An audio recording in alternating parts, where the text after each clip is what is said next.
네, 오늘 말씀 창세기 7장입니다. 창세기 7장.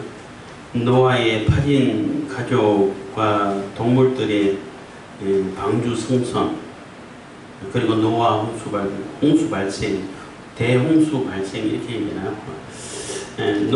노아의 8가족이 방주로 들어갔고, 또 각종 짐승들도 암수작을 이루어서 들어갔고, 그리고 노아 홍수가 7일 후에 발생되는 대홍수가 발생되는 그러한 사건이 기록되어 있습니다.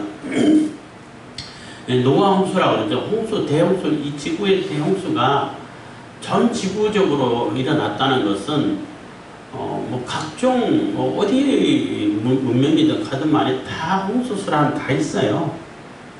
그 내용이 조금씩 다르고 그 전체적으로는 비슷하다 그러지만은 다 다른데, 성경에 기록된 노아 홍수는 아주 구체적으로 또 노아의 날짜까지 세세하게 기록된 것은 그만큼 세밀하게 정확하게 기록됐다는 얘기예요. 성령께서 감동하셔서 기록된 거니까 정확하죠. 그 외에 다른 홍수설화들은 옛날에 있었던 조상에서 들어오던 그 얘기를 자꾸 이렇게 설화로 내려오다 보니까, 또 자꾸 자기 생각에 또 이렇게 끼워 맞추고 하다 보니까 내용이 바뀌고, 또 자기가 섬기는 신에들 빗대가 하다 보니까 이렇게 만들고 저렇게 만들어서, 그래서 내용이 다르지. 홍수설화는 다 있어요. 심지어는 우리 시골 동네도 홍수가 났다는 그런 전설이 있어. 선앙당으로 있는 큰 나무가 있는데, 죽은 나무인데, 그게 홍수 때 저 유금 있는 거기서 또 내려왔다는 그런 전설이 있어. 어디 가서 홍수설화는 다 있어요. 그렇기 때문에 국부적으로 일부분만 홍수가 났다, 이렇게 주장하는 것은 너무나 이게 말이 안 되고 앞뒤가 안 맞아요. 그리고 이 지구 환경이라든지 지질학이라든지 이런 모든 것들이 노아 홍수, 그러니까 대홍수를 빼놓으면은 이해가 안 되고 해석이 안 되는 것이 너무 많아요. 홍수가 났다, 홍수가 전제돼야만이 그래서 이렇게 됐구나 라고 이렇게 풀려가는 수수께끼들이 많아요. 그리고 홍수 때 단지 비만 왔다 이런 것이 아니라 그러니까 오존층 위에 물층이 있었다고 볼 수 있는 거죠. 그 물이 다 이렇게 지구로 쏟아져 버렸다라고 말할 수 있고, 그것만 쏟아진 것이 아니라 땅속에 있는 물도 샘들이 터져 올라오고, 그러다 보니까 내려오고 올라오고 하다 보니까 그때부터 지각 변동이 되고, 노아 홍수가 끝나고 나서 또 엄청나게 화산 활동이 활발하게 이렇게 벌어져요. 일단 화산 활동이 활발하게 벌어지다 보니까 화산재가 가득 차니까 바다는 뜨거운데 수증기는 올라가는데 그 화산재로 가려져 있다 보니까 굉장히 추워져 버려요. 그래서 빙하기가 오는 거예요. 빙하기의 조건이 바닷물은 뜨겁고 바깥 온도는 차갑고 이렇게 하는데, 그런 증거들이 미국 어떤 주인지는 모르겠는데, 그 화산 폭발해가지고 그 주변까지 이렇게 화산재가 이렇게 덮어서가지고 그 지역에는 그날 여름이 없었다라고 하는 얘기가 있다는 거죠. 여름인데도 거기는 추워. 그렇기 때문에 화산 활동이 굉장히 활발하게 벌어지다 보니까 노아 홍수 이전의 땅하고 노아 홍수 이후의 땅하고는 전혀 달라요. 아마 노아 홍수 이전의 땅이 훨씬 더 넓었고 바다보다 오히려 더 넓지 않았을까 이런 생각도 하는 사람도 있고, 저도 그렇게 생각하고, 바다보다 땅이 더 넓었고, 근데 홍수 이후에는 땅이 30%고 바다가 70%고 이렇게 바뀌어버렸다는 얘기죠. 그리고 화산 폭발하다 보니까 노아 홍수 이전에 있을 때 산보다는 훨씬 더 높은 산이 삐쭉삐쭉한 산이 생기고, 그전에는 그렇지 않은 산이 생기고 이렇게 했다고 볼 수 있는 것이고, 그래서 그 많이 쏟아진 물이 다 어디로 가 있냐? 저 북극과 남극에 가 있잖아요. 그래서 물을 이제 냉각시키기 위해 가지고 얼음으로 그냥 다 이렇게 흡수시키고, 또 물 자체가 땅을 많이 차지해 있고, 또 바다의 깊음이 에베레스트 산보다 그 높이보다 더 깊이 들어가 있고, 그래서 물이 많이 저장되어 있죠. 있고, 또 그 노아 홍수 이전에는 이게 물층이 있다 보니까 이게 온도 변화가 크게 없어요. 뭐 범죄를 강을 이게 지구가 돌아가고 달이 돌아가고 이렇게 공전자전 하다 보니까 계절은 어느 정도 이렇게 조금 느끼는 듯 느끼지 않은 듯 있었겠지만은 온도 변화가 극지방이나 적도지방이나 거의 비슷해요. 아주 따뜻하고 좋은 온도다 보니까 사람 살고 생물이 살기 굉장히 좋은 지대고, 또 어떤 사람들은 노아 홍수 이전에는 비라는 개념이 없었다는 거예요. 왜 없었나 하면은 이게 자동으로 습도 조절이 잘 돼가지고 아주 좋은 습도 조절이 돼가지고 이 생물이 번성하기는 정말로 최적의 환경이었다는 거죠. 그래서 비가 올 거다 노아가 비가 와서 이게 썰은댔더니 비가 뭔데? 이렇게 됐다는 거죠. 아무리 설명해도 뭐 그런 게 어디 있어 이렇게 되겠죠. 그런데 이제 그게 이제 다 구멍이 뚫어져서 다 쏟아져 내려오고, 그리고 그러다 보니까 이제 물이 거쳐버리니까 빛이 굴절하지 않잖아요. 뭐 해로운 광선도 들어오고 굴절하지 않다 보니까 극지방에는 그냥 뭐 타는 듯이 막 쪼이고 온도가 올라가고, 또 이 극지방이나 적도지방에는 그렇게 온도가 올라가고 극지방에는 완전히 냉각되고 얼음으로 뒤덮이고 이렇게 됐다라고 본 것입니다. 그래서 오늘 7장에서는 드디어 이제 하나님 명령이 120년 후에 심판하실 거다라고 명령하신 다음에 그 무드셀라가 죽은 그 해에 결국은 이제 심판하게 되는 거죠. 되는데 노아 보고 들어가라고 이제 다 봉주로 들어가라고 해서 다 들어갔고, 동물들도 노아가 동물들 잡으러 가지 않았어요. 너 이게 들어가야 돼 이래 안 했고 기다리고 있으면 나왔어. 이것도 굉장히 큰 교훈이고 암시하는 바가 있는데, 하나님께 방주로 나오는 그런 생물이 구원을 받는 것이지 밖에 가만히 놀고 있는데 잡아가지고 집어넣고 그러지는 않는다는 얘기예요. 어쨌든 하나님 말씀에 순종해가지고 방주로 나오는 생물들이, 나오는 동물들이 다 이렇게 승선을 하게 됐다는 것이고, 그리고 이제 7일 후에, 그리고 또 바로 한 게 아니라 7일을 기다렸다가 이게 또 이게 홍수가 시작되는 것인데, 하나님은 그만큼 이게 심판에 대해서 유예를 많이 하셔. 조금 더 기다려주시고, 조금 더 기다려주시고, 오랫동안 110년 동안 경고해 놓으시고, 기다려주셨다가 또 7일 동안 기다렸다가 이렇게 실천하시는데, 문제는 뭐냐면 하나님께서 계획하신 그대로 실행이 되어버린다는 게 중요한 거예요. 그게 무서운 거예요. 그래서 절대적인 하나님이라고 그러시잖아요. 그래서 뭐 맨날 딥스테이트 해가지고 딥세력 얘기하고 있는데, 그 세력들은 자기들이 계획해놓고 그대로 실행하려고 하는데 변수들이 많이 생겨가지고 의도한 바대로 안 될 때가 너무 많아. 그렇지만 이제 데이터를 쌓아가고 정보를 쌓아가다 보니까 조금 줄어가는 이런 모습은 있는데, 하나님은 그렇지 않아요. 그대로 실행되어 버린다는 거예요.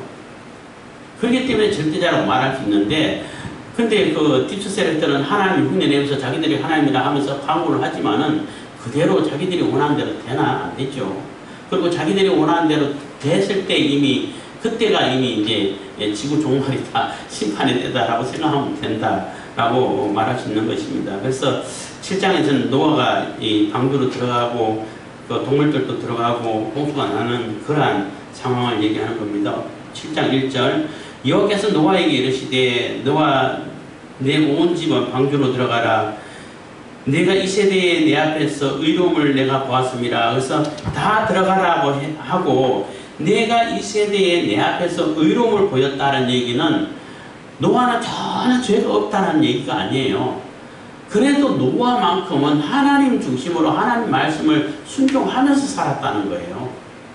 하나님을 의로 여기고 하나님이 이 모든 것을 주관하신다라고 여기고, 하나님 말씀 중심으로, 하나님 명령 중심으로 하나님께서 하라고 하신 대로 그렇게 살았다는 얘기예요. 그게 하나님께서 보실 때 의롭다는 거죠. 그래서 칭미라고 그러잖아요. 칭미. 의롭게 칭미에 여겨준다는 거죠. 노아가 그런 상태였다는 겁니다. 그래서 그러한 상태였기 때문에 이제는 방주로 들어가, 이제는 심판을 실행하시겠다는 거죠. 2절, 너는 모든 정결한 짐승은 정결한 짐승은 암수 7시, 부정한 짐승은 암수 2시, 4개로 취하며 했는데, 정결한 짐승은 암수 7시, 부정한 짐승은 암수 2시였는데, 이게 7쌍인지 2쌍인지 아니면 7마리인지 2마리인지 막 헷갈려하고 막 의견이 분분한데, 쭉 읽다 보면은 7마리예요. 2마리고 한 쌍씩 얘기하는 거예요. 그리고 왜 정결한 짐승은 7마리였냐면 한 마리는 이렇게 또 끝나고 제물로 바쳐야 되잖아. 그래서 7이다 아닐까 이렇게 생각하는 겁니다. 공중의 새도 암수 7씩 취하여 그 실을 온 지면에 유정케 하라. 지금부터 7일이면 내가 40주야를 땅에 비를 내려 나의 지은 모든 생물을 지면에서 썰어버리리라. 그래서 지금 7일 후 앞으로 7일 후면은 일주일을 기다려준다는 거죠. 7이라 그러면 이제 또 뭐 완전수이기도 합니다만 완전히 모든 기다림 또 유예시키고 귀해주는 것이 다 채워진다는 얘기예요. 이제는 더 이상 기다릴 수도 없고 더 이상 유예도 하지 않고 그대로 실행한다는 얘기도 되죠. 7일이라는 얘기는 어쨌든 뭐 날짜 7일이기도 하고 날짜 7일 일주일이기도 하고 해서 다 이렇게 심판하겠다는 것입니다. 5절 노아가 여호와께서 자기에게 명하신 대로 다 준행하였더라. 그래서 노아가 하나님께서 여호와께서 명하신 대로 다 실행하고 다 준행했다는 겁니다. 그래서 여기서는 여호와께서 이렇게 들어가라 하고 한 얘기는 그게 언약을 이루시고 신실하게 집행하시고 완성케 하시는 그 언약의 하나님 여호와께서 다윗에게 노아에게 노아로 방주로 들어가라고 명령하신 모습을 이렇게 대략적으로 얘기를 하고 그 구속의 언약이 계속 이렇게 실행되고 또 실천되고 또 샘플로 보여지게 됐다는 것입니다. 그래서 노아 홍수 방주를 통해 가지고 노아가 구원받는 것을 보고 아 인류가 이렇게 구원되겠구나 라는 것들을 상징적으로 보여주는 것이기도 하고 또 한 가지는 인간이 자유의지를 가지고 이제 선악을 알게 되는 그런 상태에서 선악을 경험한 상태에서 하나님께서는 그래도 자유의지를 가지고 선을 선택해서 하나님과 함께 하나님과 동행하기를 바랬지만은 결국은 아무도 하나님 앞에 나오는 자가 없고 결국은 악으로 달려 다 가버리게 되고 구원될 수 있는 그러한 조건을 가진 사람이 없다는 겁니다. 노아도 하나님께 은혜를 입었기 때문에 구원받을 수 있었지 뭐 노아도 완벽하지는 않죠. 그래서 전적인 타락을 얘기할 수 있게 되는 겁니다. 6절입니다. 홍수가 땅에 있을 때 노아가 600세라. 그래서 홍수가 땅에 있을 때 노아 600세 해가지고 무드셀라가 969세 산 거하고 그 연도수가 맞아 들어가고 있는 것을 우리가 계산해 봤습니다. 노아가 아들들과 아내와 자부들과 함께 홍수를 피하여 방주에 들어갔고 그래서 노아와 노아 아들들 셋, 그 4명이고 노아 아내와 그 며느리들 넷 해가지고 8명. 그래서 한문에도 배선자가 그 배를 작은 배를 큰 배를 의미하는 그 주자에다가 그 8팔자에다가 입구자가 들어있어요. 그러니까 배에 8명이 탔다는 거지. 그게 큰 배라는 거야. 그 큰 배를 얘기할 때는 선을 무슨 선 그러잖아요. 배를 뜻하는 한문이 여러 개 있는데 무슨 선 하면은 큰 배를 얘기하는 거예요. 주 하면 조금 작은 배고 이렇게 될 수 있는데 한문에도 그렇게 쓰여 있고 그런 거 보면은 이 홍수가 나면서 8 식구가 구원되고 한 얘기가 인류에게 다 개념적으로 퍼져져 있어요. 근데 그게 사람들의 기억이 온전치 않다 보니까, 명확하지 않다 보니까 자기들이 또 이야기를 만들고 또 이게 스토리텔링이라고 그러잖아요. 이야기를 만들어가지고 교훈을 전하고 이렇게 됐다고 말할 수 있는 것이고, 그리고 노아 홍수 이전에 특히 에덴 동산을 보면은 에덴 동산은 높은 산에 산 꼭대기에 있었지 않았을까 이런 생각을 하고 있고 예상하고 있는 자들이 있어요. 왜냐하면은 강물이 다 흘러내리거든. 그러니까 높이 있다는 얘기잖아요. 그리고 노아 홍수가 지나가다 보니까 이 세상 사람들이 저 높은 산을 이제 아주 신성 있이 여기고 그런 곳에 살려고 이게 땅에 혹시 홍수에 비 안 입으려고 하는 그러한 습성들이 생겼다라고 말할 수도 있는 겁니다. 그래서 어쨌든 이제 노아 홍수가 땅에서 일어났고 그 아들들과 자부들과 함께 노아 방주에 들어갔고 8절 정결한 짐승과 부정한 짐승과 새와 땅에 기는 모든 것이 하나님이 노아에게 명하신 대로 암수 둘씩 노아에게 나와 방주로 들어갔더니 그래서 암수 해가지고 두 마리를 얘기하는 겁니다. 노아에게 하나님께서 명령하신 대로 들어갔다는 것입니다. 7일 후에 홍수가 땅에 덮이니 노아 600세 되던 해 2월 곧 그 달 17일이라 그래서 노아가 600세 되던 때 그 달 2월달 그리고 17일 날 아주 뭐 날수까지 적어놨죠. 그날에 큰 기품의 샘들이 터지며 하늘의 창들이 열려 40주야를 비가 땅에 쏟아졌더라 해서 40주야를 비가 땅에 쏟아졌는데 비가 뭐 엄청 많이 올 때에 그 차 가는 그러한 상황을 볼 때 우리도 그 국지적으로 뭐 엄청나게 비가 많이 쏟아질 때 있잖아요. 그럴 때 보면은 이런 식으로 40일 지으면 진짜 다 차겠네 이런 생각도 들 때가 있더라고요. 요즘은 또 이상기후라고 해야 되나?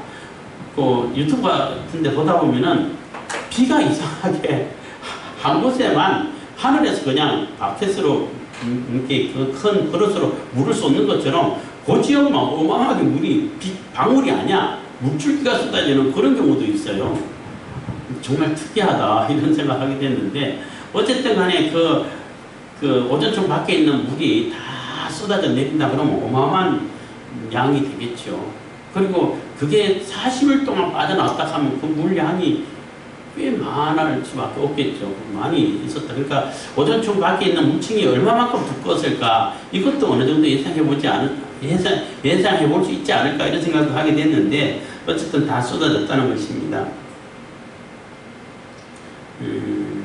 40주야를 비가 쏟아졌다. 13절 곧 그날에 노아와 그 아들 셈, 함, 야벳과 노아의 처와 세 자부가 다 방주로 들어갔고 그래서 13절부터는 다시 설명하는 거예요. 방주에 들어가가지고 조금 다른 측면에서 다시 설명하고 있는 겁니다. 14절 그들과 모든 들짐승들이 그 종류대로 모든 육축이 그 종류대로 땅에 기는 모든 것이 그 종류대로 모든 새 곧 각양의 새가 그 종류대로 물은 기식이 있어 이렇게 공기로 숨쉬는 걸 얘기하는 겁니다. 기식이 있는 육체가 둘씩 노아에게 나와 방주로 들어갔으니 해서 둘씩이라는 얘기는 한 쌍을 얘기하는 거예요. 들어간 것들은 모든 것의 암수라 하나님이 그에게 명하신 대로 들어가매 여호와께서 그를 닫아 넣으시니라. 그래서 다 암수 한 쌍씩 해가지고 두 마리씩 들어가고 다 하나님께서 명령하신 대로 들어간 다음에 여호와께서 그를 닫아 넣으셨다는 거예요. 문을 누가 닫았나 하는 모습에 노아가 닫은 게 아니고 여호와 하나님께서 닫으셨다는 거예요. 하나님께서 닫으셨기 때문에 열 수 있는 존재가 없어요. 하나님께서 여시면 닫을 존재가 없고 하나님께서 닫으시면 열 존재가 없어요. 예수님께서 그런 표현을 썼죠. 요한계시록인가 어디 나오는데 하여튼 열면 닫을 자가 없고 닫으면 열 자가 없다. 그러한 표현을 쓰는 것이 절대자를 얘기하는 겁니다. 그래서 하나님께서 문을 닫아버리셨어요. 그래서 구원을 받을 수 있는 기회가 끝났다는 얘기죠. 없다는 얘기예요. 그리고도 이제 일주일 동안 방주 안에서 기다리고 있을 때 밖에서는 얼마나 조롱하고 낄낄거리고 그랬겠어요. 안 그래도 120년 동안 산 꼭대기에 배를 짓는 것도 해도 사람들이 놀리고 조롱했을 텐데 배를 어떻게 거기다 짓냐, 산 꼭대기에 배 짓는 사람이 어디 있냐, 이렇게 조롱했을 텐데 그리고 그 안에 들어가가지고 뭐 하냐고, 이렇게 날씨 좋은데 무슨 비냐고 뭐 조롱했겠죠.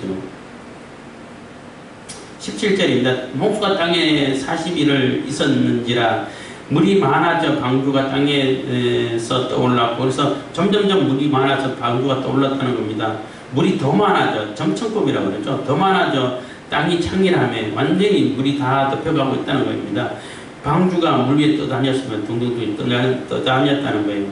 물이 땅에 더욱 창일함에 더더욱 상적으로 이렇게 정청해 가고 있는 겁니다. 더 많이 떠올라가지고 천하의 높은 산이 다 덮였으니, 그래서 그러니까 방주를 지었던 산은 최고 높은 산은 아니죠. 최고 높은 산은 아닌데 그래도 산꼭대기인데 이미 떠올랐고 제일 높은 산도 이미 다 덮였다는 겁니다. 물이 불어서 15규빗이 오름에 산들이 덮인지라. 그래서 제일 높은 산 꼭대기보다도 15규빗을 더 높이 찼다는 거죠. 15규빗, 왜 하필이면 15규빗일까? 이렇게 이제 얘기를 했는데, 방주 높이가 30규빗이란 말이에요. 그러면은 만선해가지고, 만선하면 뭐 2만 톤이라고 했나? 하여튼 그 정도 큰 배가 되는데, 다 싣고 있으면은 이게 잠기는 부분이 절반은 된다는 거지. 그렇기 때문에 방주가 산에 걸리지 않도록 안전하게 떠다닐 수 있는 그러한 높이로 찼다는 거예요. 그렇게 설명할 수 있습니다. 땅 위에 움직이는 생물이 다 죽었으니 곧 새와 육축과 들짐승과 땅에 기는 모든 것과 모든 사람이라. 그래서 땅 위에 움직이는 생물이 다 죽었다는 것입니다. 다 죽었대요. 그리고 땅 위에 움직이는 생물이 다 죽었다는 거죠. 그래서 지난번에도 말씀드렸지만 고래는 죽었을까 살았을까? 물론 이게 뭐 그 지각 변동이 일어나고 물이 솟아나고 막 뒤집히고 쏟아지고 이러다 보니까 물고기들도 엄청 많이 죽었어요. 실질적으로 어떤 곳에는 막 물고기가 덩어리째 돼가지고 얼어가지고 그대로 죽어 있는 모습도 발견되고 한다고 그래요. 근데 고래는 뭐 죽은 고래도 있겠지만 살아있는 고래가 있죠. 왜냐하면 땅 위에 안 살잖아요. 공기로 숨은 쉬는데 땅 위에 살지는 않잖아요. 그래서 고래는 다 멸종하지 않았을 거다 이런 생각을 하게 되는 거예요. 그러다 보니까 큰 덩치 그대로 유지하고 있지 않나 이런 생각도 하게 되죠. 22절 육지에 있어 코로 생물의 기식을 호흡하는 것은 다 죽었더라. 그래서 육지에 있어서 땅 위에 있어가지고 숨쉬고 사는 모든 생물도 다 죽었다는 겁니다. 완전히 물이 다 덮어버렸으니까. 23절 지면의 모든 생물을 썰어버리니 곧 사람과 짐승과 기는 것과 공중의 새까지라. 공중의 새들도 날아다니지만은 그것도 하루 이틀 하루 이틀도 못 날아다닐걸. 중간에 앉아서 쉬어야 되잖아요. 쉬어도 다시 날 수 있는데 쉴 수 있는 공간이 없는 다 물인데 물이 빠져 죽죠. 이들은 땅에서 썰어버림을 당하였을 때 홀로 노아와 그와 함께 방주에 있던 자만 남았더라. 물이 150일을 땅에 창렬하여 들어서 물이 가득 차 있는 그 기간이 150일이야. 150일 동안 있다가 점점 빠져나가가지고 결국 1년 정도 방주 안에 있어요. 1년 조금 며칠 더 해가지고 1년 정도 방주 안에 있게 되는데 점점점 이렇게 줄어들면서 얼마만큼 줄어들었을까 하고 비둘기 까마귀 내보내고 이렇게 했잖아요. 그래서 이제 땅에 창조할 때까지, 그래서 완전히 나올 때까지 거의 1년 정도 걸려요. 그래서 1년 동안 방주 안에서 산 거예요. 그래서 물이 차가지고 거의 150일, 200일 동안 차 있는 동안에 숨 쉬고 있는 그 생물들이 살아갈 수 있겠어요? 혹시 에어포켓 해가지고 땅속에, 물속에 그 물이 있어도 공기가 있다 하더라도 그게 1년 동안 쉴 수 있는 공기가 될까? 안 되죠. 그러니까 결국은 다 죽었다는 얘기예요. 그래서 이제 결국은 노아 홍수가 실행이 되어버렸다는 겁니다. 아무리 비가 안 온다, 그게 무슨 얘기냐, 헛소리 하지 마라, 그런 얘기가 어딨어, 그런 게 어딨어, 창조주는 자기 창조물을 절대 심판하지 않았습니다. 이렇게 얘기를 해도 하나님께서 심판하신다 그러면 그냥 심판하시는 거예요. 그냥 실행이 되어버리는 겁니다. 거기서 어떻게 구원을 받을 수 있을까, 구원을 이룰 수 있을까, 이게 중요한 거예요. 마지막 때에 하나님께서 심판하시죠. 심판하실 때에 그 심판 때에도 어떻게 구원의 백성이 될 것인가, 이게 중요한 거예요. 심판 자체가 없어지기를 기대한다는 것은 너무나 어리석은 일인 거예요. 없어질 수가 없어요. 하나님께서 하시는 일인데 사람이 막을 수 있나요? 못 막죠. 그런데 그런 가운데서도 방주를 지어가지고 방주를 질 때도 너를 위해서 지라고 그랬다고. 하나님을 위해서 진 게 아니라 노아 자신을 위해서 지라고 그랬다고. 그래서 노아가 구원받을 수 있는 방주를 지었던 것처럼 그 방주가 예수 그리스도를 상징하는 거잖아요. 예수를 통해서 우리가 구원받을 수 있는 길을 열어주셨어요. 그래서 심판은 반드시 있다는 거예요. 앞으로도 최후의 심판이 예고되고 있고 요한계시록에서 예언을 해놨지만은 최후 심판이 반드시 있는데 아무리 사람들이 뭐 이렇다 저렇다 맞다 안 맞다 해도 결국 있어요. 요한계시록 해석에 따라 조금 다르고 할 수 있는데 한 가지 확실한 것은 예수님 재림하시는 거하고 심판하시는 거는 확실해요. 그거는 누구도 부정 안 해. 그 심판이 있을 때 어떻게 구원받을 수 있을까? 구원의 백성이 될 것인가? 이게 중요한 거란 거죠. 내가 아무리 많이 배워도 아무리 돈이 많아도 아무리 권세가 있어도 아무 소용없어요. 하나님 앞에서는. 그래서 그게 어떡할 건데 그걸 가지고 뭘 할 수 있을 건데 이게 비우셔신다고. 그거 가지고 하나님 대적한다면은. 그렇기 때문에 하나님께서 정하신 방주 안으로 들어가는 길 외에는 구원받는 방법, 받을 수 있는 방법이 없어요. 그래서 예수 그리스도 외에는 구원이 없다라고 하는 얘기가 그 얘기인 거예요. 방주에 일단 들어가야지. 안 들어가면은 방법이 없어요. 방주 위에 꼭대기에 올라가 있으면 됐겠네? 그러면 살 수 있었을까? 비가 엄청 쏟아질 때 그 빗살에 견딜 수는 있었을까? 하여튼 방주 안에 들어가지 않으면 살 수가 없어요. 그래서 우리가 하나님께서 정해 주시고 하나님께서 우리에게 예비해 주시고 주신 그 구원의 길을 가야 구원을 이룰 수 있는 것이지, 하나님께 주신 거 빼고 나는 내 나름대로 이렇게 가면은 구원될 겁니다. 내 나름대로 바벨탑 쌓으면 저 꼭대기 있으면은 살 수 있을 겁니다. 아무 소용 없다는 거예요. 아무 소용 없어요. 그래서 종교 다원주의 얘기하면서 어차피 동쪽으로 가나 서쪽으로 가나 남쪽으로 가나 북쪽으로 가나 산에 올라가면 정상이 다 도달한다. 기독교냐 이슬람이냐 불교냐 유교냐 다 똑같이 결국은 한 자리에 만난다. 이러면서도 모든 구원이 있다라고 얘기할 때 저는 그렇게 대답을 하고 그랬어요. 물론 논쟁한 적은 없는데 산꼭대기 가는 거 맞아요. 다 어차피 어디로 가도 산꼭대기에 도달하는 거 맞아요. 그렇지만 산꼭대기에서 하늘나라 천국에는 십자가밖에 없어요.